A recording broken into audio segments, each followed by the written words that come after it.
No meio corporativo, ainda existe um mito muito forte. A ideia de que o verdadeiro líder é sempre aquele que fala mais alto, domina a sala, brilha no palco, nunca hesita e está sempre pronto com uma resposta rápida.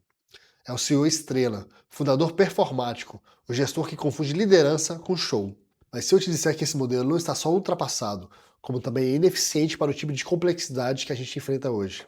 E se o futuro da liderança não pertencer ao mais carismático, e sim ao mais quieto, ao mais atento, ao time em estado de flow? Antes de prosseguir, meu nome é Amir Faria, eu trabalho com estratégia e estruturação de empresas. A verdade é que, nas últimas décadas, a cultura corporativa foi sequestrada por uma espécie de ideologia do extrovertido. Escritórios abertos, reuniões o tempo inteiro, brainstorms intermináveis e uma pressão constante para estar sempre visível, falando, opinando e ocupando espaço. Só que isso tem um custo alto, a profundidade vai embora, o foco é destruído, e as melhores ideias, muitas vezes, morrem antes de nascer. Simplesmente porque quem as teve não é o mais barulhento da sala. A estética da liderança virou mais importante do que a substância da liderança.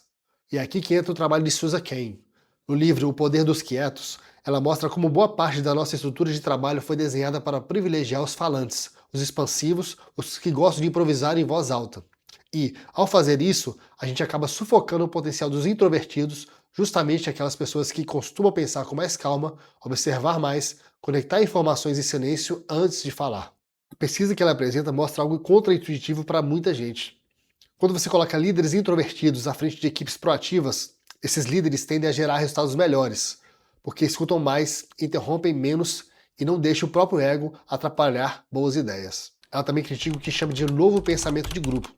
Essa obsessão moderna por colaboração constante, por todo mundo estar junto o tempo todo, decidindo tudo em conjunto, em ambientes barulhentos e cheios de interrupções. Parece moderno, parece inovador, mas na prática isso mata o foco. Escritórios abertos e reuniões em excesso não criam mais criatividade. Criam dispersão, ansiedade e decisões superficiais.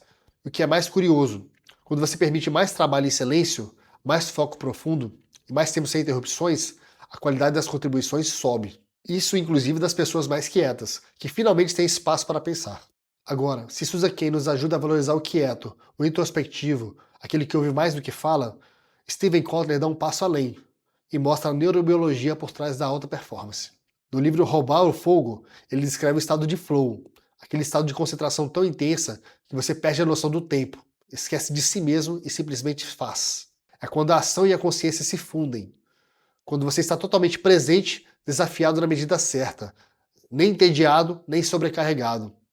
É nesses momentos que a performance dispara, a criatividade aumenta e você faz em uma hora o que normalmente levaria um dia inteiro para concluir.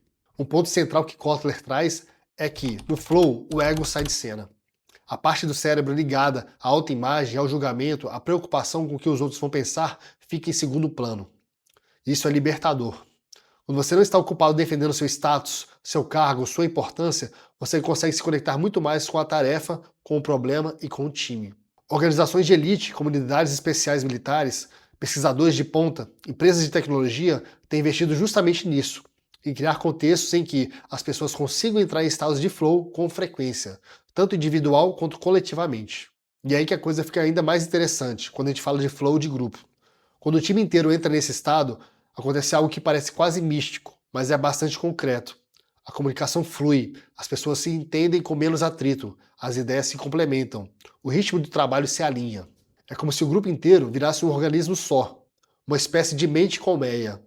E repare no detalhe, isso só acontece de verdade quando o ego individual perde força. Quando não importa mais quem vai levar o crédito, mas sim qual é a melhor solução para o desafio que está na mesa. Nessas horas, a liderança deixa de ser um cargo fixo e passa a ser uma função fluida. Naquele momento, lidera quem tem a melhor ideia, a melhor leitura da situação e a melhor contribuição. Se a gente juntar isso com a crítica de Susan Cain, o recado é claro. Aquele líder que precisa monopolizar a palavra, que precisa provar toda hora que é o mais inteligente, o mais brilhante, o mais visionário, se torna um gargalo. Ele impede o flow, impede a inteligência coletiva de emergir. E é exatamente aqui que entra o trabalho de Frederic Laloux, com o conceito das organizações TEAL. No livro Reinventando as Organizações, ele estuda empresas reais que decidiram operar como organismos vivos e não como uma máquina de comando e controle. Em vez de pirâmides rígidas, com o CEO no topo e todo mundo obedecendo, essas organizações funcionam com muito mais autogestão, propósito e confiança. Laloux fala de 3 pilares centrais desse tipo de organização. O primeiro é a autogestão, decisões distribuídas tomadas por quem está mais perto do problema, por quem tem mais competência real para decidir, e não apenas pelo cargo que aparece no organograma. O segundo é a integralidade.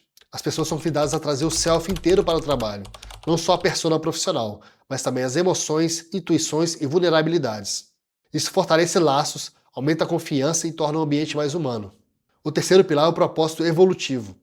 A ideia de que a organização não existe apenas para dar lucro, mas tem um propósito próprio, quase como se fosse um ser vivo em evolução, com a missão que vai se revelando ao longo do tempo. Quando você junta Susan Cain, Steve Kotler e Frederic Laloux, a imagem que surge é muito diferente daquele velho ideal do CEO carismático. O futuro da liderança não é o indivíduo genial no palco, mas o sistema inteiro desenhado para favorecer foco profundo, escuta ativa, flow de grupo e autogestão. O líder deixa de ser o herói, que resolve tudo sozinho, e passa a ser o guardião do campo. A pessoa que cuida das condições para que a inteligência coletiva possa emergir. Ele desenha rituais, protege blocos de foco, incentiva momentos de silêncio, tolera o tempo de pensamento profundo e constrói estruturas em que a liderança pode circular.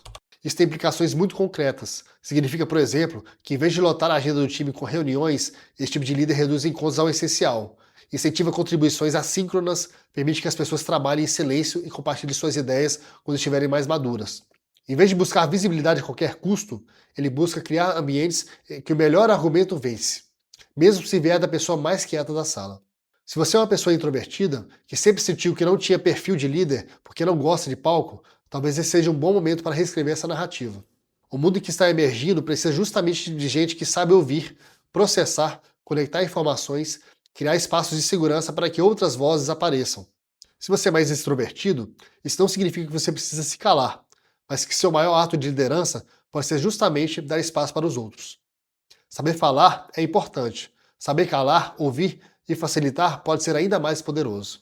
No fim das contas, o fim do CEO carismático não é o fim da liderança. É a transição de um modelo centrado no ego para um modelo centrado no campo, no grupo, no propósito, no fluxo de inteligência que passa entre as pessoas. O futuro pertence às organizações que conseguirem transformar a liderança em algo silencioso, distribuído e profundamente conectado ao que precisa nascer através delas. E esse futuro, muito provavelmente, estará nas mãos daqueles que hoje são subestimados justamente porque não disputam o holofote, mas que, em silêncio, já estão aprendendo a cuidar do flow, da equipe e do propósito.